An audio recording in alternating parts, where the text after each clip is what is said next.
Hello friends, hope all of you are doing well. In today's session we're going to do a topic from MEG1 British Poetry, and that is a piece of work by John Donne, that is The Good Morrow.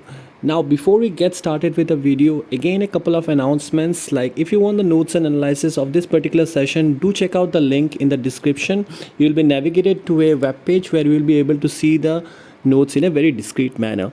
And yes, do of course check out the links of the cheap and affordable guidebooks if you don't want to go for the expensive guidebooks.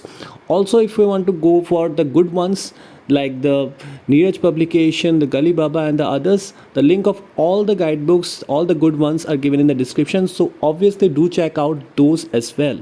So, as the tradition of our session goes, let us discuss some of the key points of this particular poem, The Good Morrow by John Donne. Now, The Good Morrow is a poem by John Donne which was published in his collection Songs and Sonnets in 1633, and it is thematically considered to be his first work in Songs and Sonnets. Now, if you are wondering that since it is included in his collection Songs and Sonnets, it might be a sonnet of 14 lines. However, it is 21 lines long and it's divided into 3 stanzas.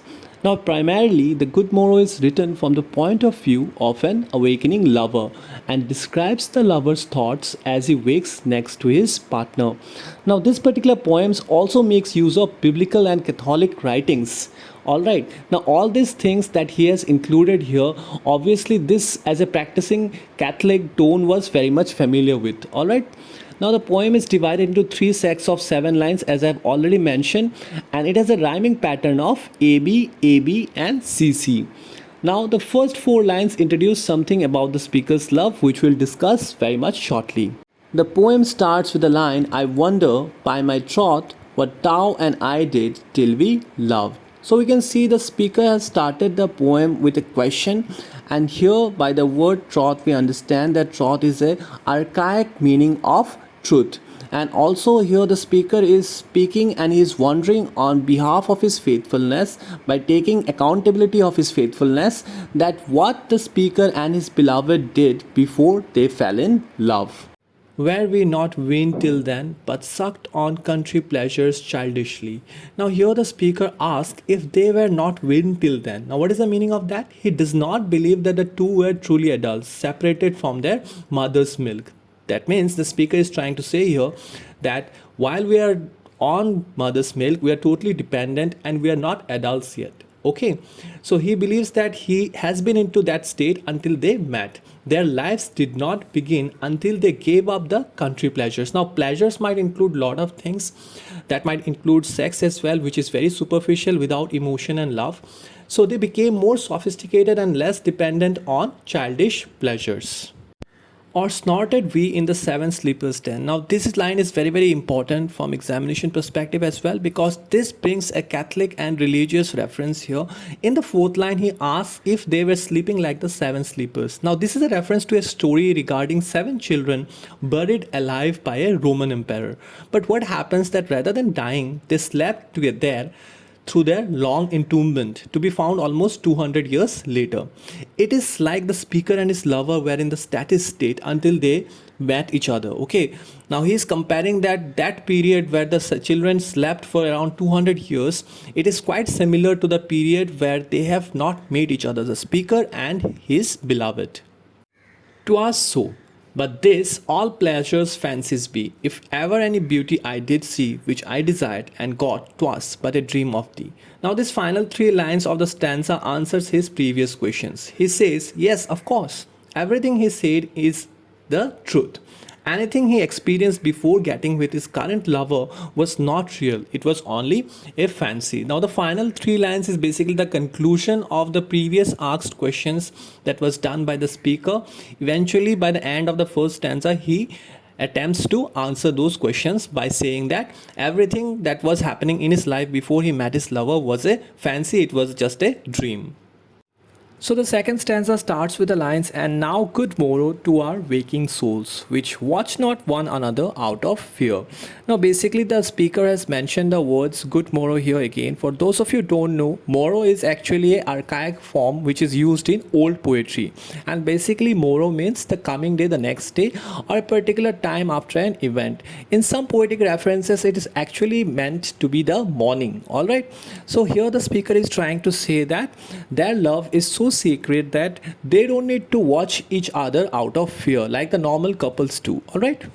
For love, all love of other sides controls and makes one little room and everywhere. Now here the speaker is trying to say that the side which is capturing the beauty of his beloved is actually so much capable of witnessing all the things that it captures and making it adorable because of the presence of his beloved. And he's also trying to refer here that the little room that they have, which might actually refer to their bedroom as well, is capable enough to have all the happiness that is required for a couple. Let's see discoverers to new worlds have gone. Now here the speaker is trying to refer that let the people who are engaged in finding and discovering new lands, let them do their job. Primarily you have to understand that this particular poem by John Donne has been written during the age of discoveries, which primarily started after the 15th century, and here the Europeans, primarily the European nations and the European giants, were busy discovering new lands in order to promote their trade, and which eventually led to colonialism, okay, of which the Asian and the African countries are very much familiar with. Now this is a very important task of expanding your nation's boundaries, and the poet here is acknowledging the fact, but also he is considering that the time that he is spending with his beloved is way more important than the people who are searching for new lands. Let maps to other worlds on worlds have shown. Now here again the speaker is mentioning a different sect of people, basically the cartographers who design the maps of different countries, the continents and the nations, who set the boundaries in the piece of paper. It's a very important task, and the poet acknowledges it again, but he is asking that let them do their jobs, but we will be busy in our own life, which he mentions clearly in the last line of the second stanza, by which he says, let us possess one world. Okay, he is saying that we will be having our own world. We don't want to go to different places in order to look for love.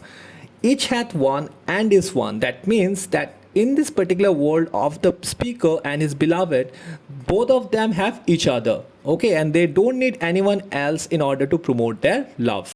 The third stanza starts with the lines, my face in thine eye, thine in mine appears, and true plain hearts do in faces rest. Now the final stanza of the Good Morrow begins with the speaker looking into his lover's eyes. Okay, it's very melodramatic and also very poetic. At the very same time, it is very romantic as well. Now there he can see his own face, and he knows that her face appears in his eyes as well. Their heartfelt connection is evident with their faces. Where can we find two better hemispheres without sharp north, without declining west? The next lines here continue to refer to their bodies. Donne makes use of conceit, which I have mentioned that in his previous poems as well, that Donne was very much popular in using conceits. One of the techniques he is best known for. In this case, he is comparing their faces to two hemispheres. Now we know that our entire planet is actually divided into two hemispheres. Now unlike the hemispheres of the actual world, their facial hemispheres are perfect. There are no two better in the universe. There is no sharp north. By this he means that basically when we say north, we mean actually very cold. Okay, so he is trying to say that a world they are residing in won't have the distress of the cold. That means basically the north, or declining west, because we know that the sun actually sets down in the west. So here he is saying that their world will be devoid of any darkness. So Donne's speakers see himself and his lover as soulmates. They are the other's missing half. Whatever dies was not mixed equally. If over two loves be one, or thou and I, love so alike, that none so slacken, none can die. The last three lines speak on how a lack of balance can cause death. This is likely reference to the medical science of humors, in which one's death was determined by the equal mix of blood and bile. Now he uses the metaphor to make clear that their love is balanced physically and emotionally. Their perfect balance is accomplished due simply to the presence of one another. It is the combination of the emotion that keeps them together. So this is the video, guys. I hope you had a proper insight regarding this very beautiful poem written by John Donne, that is The Good Morrow. And yes, do check out the notes and analysis of this particular session by going to the description. The link is given there. And yes, of course, do check out the links of the cheap and affordable guide and reference books as well for your MEG prep. And yes, do also consider to join our social community pages. The link of all the social handles are given in the description. Till we meet next time, God bless you and thank you all.